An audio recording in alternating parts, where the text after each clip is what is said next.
প্রধান উপদেষ্টা doctor Mohammad Yunus Malaysia সফরে গিয়ে প্রবাসীদের শুনিয়েছেন অর্থনীতি পুনরুদ্ধারের গল্প। দেশটির সংবাদ মাধ্যমের কাছে দাবি করেছিলেন ক্ষমতা নেওয়ার সময় বিধ্বস্ত এক দেশ পেয়েছেন, সেখান থেকে এগিয়ে যাচ্ছে সামনে। এর ঠিক পরপরই এক বছরে বাংলাদেশকে ঘিরে তৈরি হওয়া হতাশার বিশাল বিবরণ প্রকাশ করলো নিউ ইয়র্ক টাইমস। রাজনীতি থেকে অর্থনীতি সবখানি শুধু ব্যর্থতার ফিরিস্তি। আবার মালয়েশিয়া সফর শেষে দেশে ফেরার 2 দিনের মধ্যে ঋণের বোঝা এড়াতে স্ত্রী 2 সন্তানকে হত্যার পর অসহায় বাবার আত্মহননের খবর এসেছে সংবাদ মাধ্যমে। অন্তর্বর্তী সরকার কেবল আওয়ামী লীগকে ঠেকাতে যখন ব্যস্ত, তখন দেশের প্রতিটি ক্ষেত্রে তৈরি হচ্ছে স্থবিরতা। ডক্টর ইউনূসের নয়া মিত্র বিএনপি নির্বাচনের স্বপ্নে বিভোর হলেও আবার সেই পুরানো সংস্কারের দোহাইয়ের দিকে ফিরছেন প্রধান উপদেষ্টা মোহাম্মদ ইউনূস। নতুন করে বলছেন, সংস্কার ছাড়া নির্বাচন হলে অর্থহীন হয়ে পড়বে নতুন বন্দোবস্ত। বিস্তারিত জানতে চলুন যাওয়া যাক বিশ্লেষণে।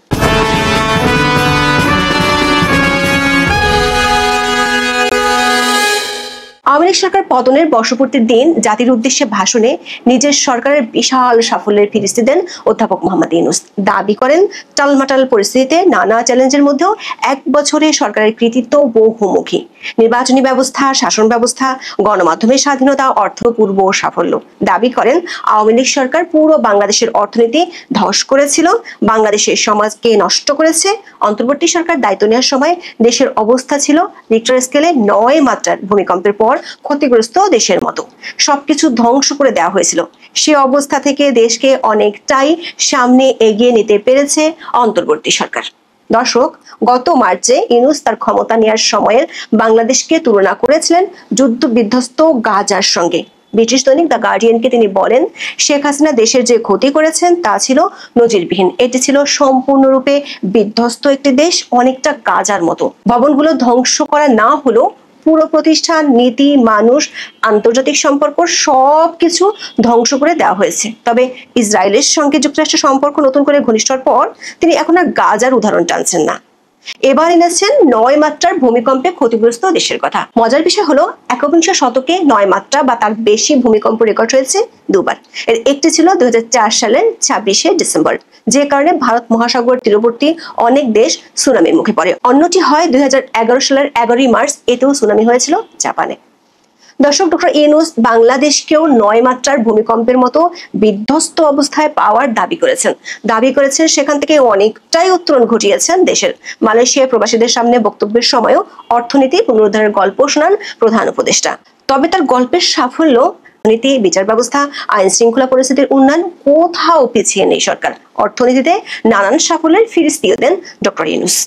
এরপর অধ্যাপক ইউনূস যান মালয়েশিয়া সফরে। সেখানে সিঙ্গাপুর ভিত্তিক চ্যানেল নিউজ এশিয়া বা সিএনএ কে দেয়া সাক্ষাৎকারে তুলে ধরেন, সরকারের অভূত কাজের গরু গোয়ালে থাকার মতোই দেখা যাচ্ছে। উল্টো সাধারণ মানুষের জীবন দিনে দিনে হয়ে উঠছে সংকটপূর্ণ। ডক্টর ইউনূস বিদেশের মাটিতে বসে ফুরফুরে মেজাজে নিজের সাফল্য তুলে ধরার 48 ঘন্টা না পেরোতেই রাজশাহীতে ঋণের বোঝার কারণে স্ত্রী ও 2 সন্তানকে হত্যার পর আত্মহত্যা করেছেন হতভাগ্য একজন।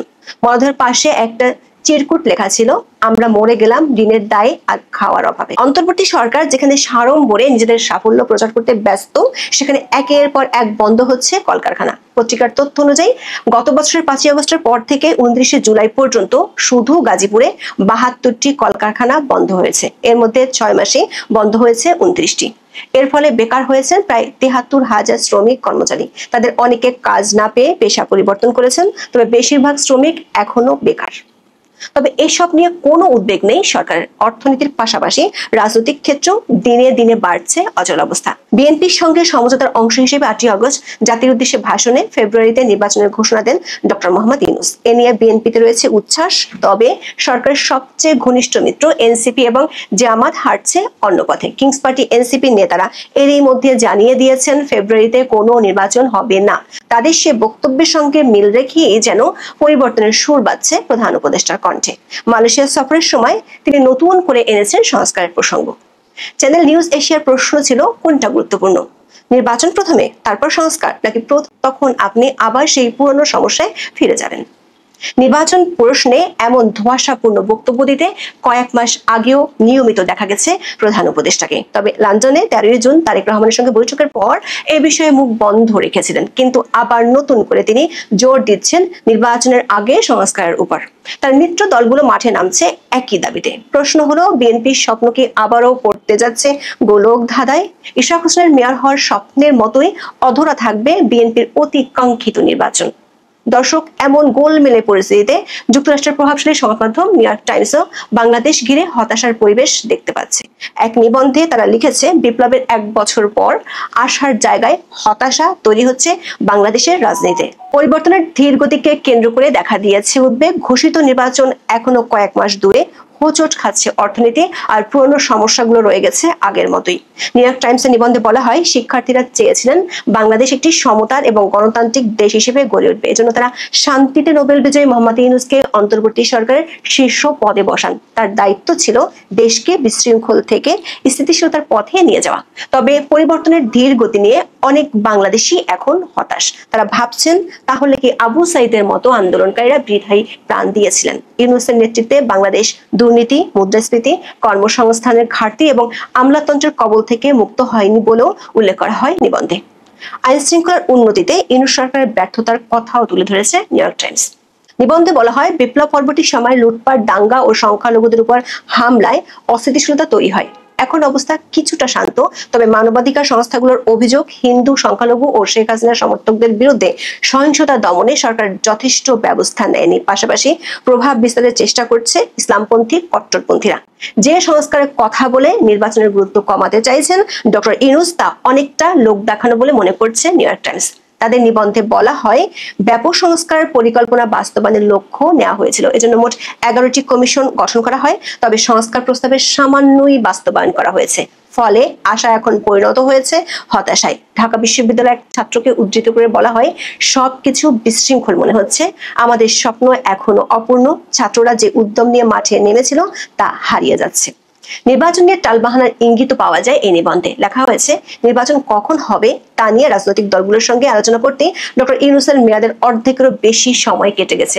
বিএনপি চায় অন্তর্বর্তী সরকার কেবল সুষ্ঠু নির্বাচনের জন্য প্রয়োজনীয় সংস্কার করবে, বাকিটা ছেড়ে দেবে নির্বাচিত সরকারের উপর। তবে জামাত সহ অন্যান্য দল নির্বাচনের আগে ব্যাপক সংস্কার চায়। এসব ঘটনায় অস্পষ্টতা আরো বাড়তে পারে বলে মনে করছে নিউ ইয়র্ক টাইমস। পুরো পরিস্থিতি নিয়ে অধিকার কর্মীদেরও হতাশা তুলে ধরা হয় নিবন্ধে। হিউম্যান রাইটস ওয়াচের সাম্প্রতিক এক প্রতিবেদনের বরাত দিয়ে বলা হয়, মনে হচ্ছে ঘূর্ণিপাকে আটকে গেছে অন্তর্বর্তী সরকার। শেখ হাসিনার সমর্থকদের উপর প্রতিশোধ নিতে বেশি মনোযোগী, ধর্মীয় কট্টরপন্থী এবং রাজনৈতিক গোষ্ঠীর প্রভাবে অবনতি হচ্ছে আইন শৃঙ্খলার। অর্থনীতিতে ধস নামার তথ্য রয়েছে নিবন্ধে। বলা হয়, অর্থনৈতিক অবস্থার কারণে বেশিরভাগ মানুষ উদ্বেগে ভুগছে। বিশ্বব্যাংকের সংস্কার, তারপর নির্বাচন। এর জবাবে আবার সেই পুরনো কৌশল নিতে দেখা যায় ডক্টর মোহাম্মদ ইউনূসকে। বলেন, একবার ভাবুন, যদি আমরা নির্বাচন দিয়ে শুরু করি তাহলে আমাদের সংস্কারের প্রয়োজন নেই, বিচারের প্রয়োজন নেই, কারণ আমাদের পক্ষ থেকে নির্বাচন হলে সবকিছু শেষ হয়ে যাবে। তাহলে সবকিছু নির্বাচিতদের হাতে চলে যাবে। কল্পনা করুন, অন্য দুটি কাজ না করে আপনার নির্বাচন হয়েছে,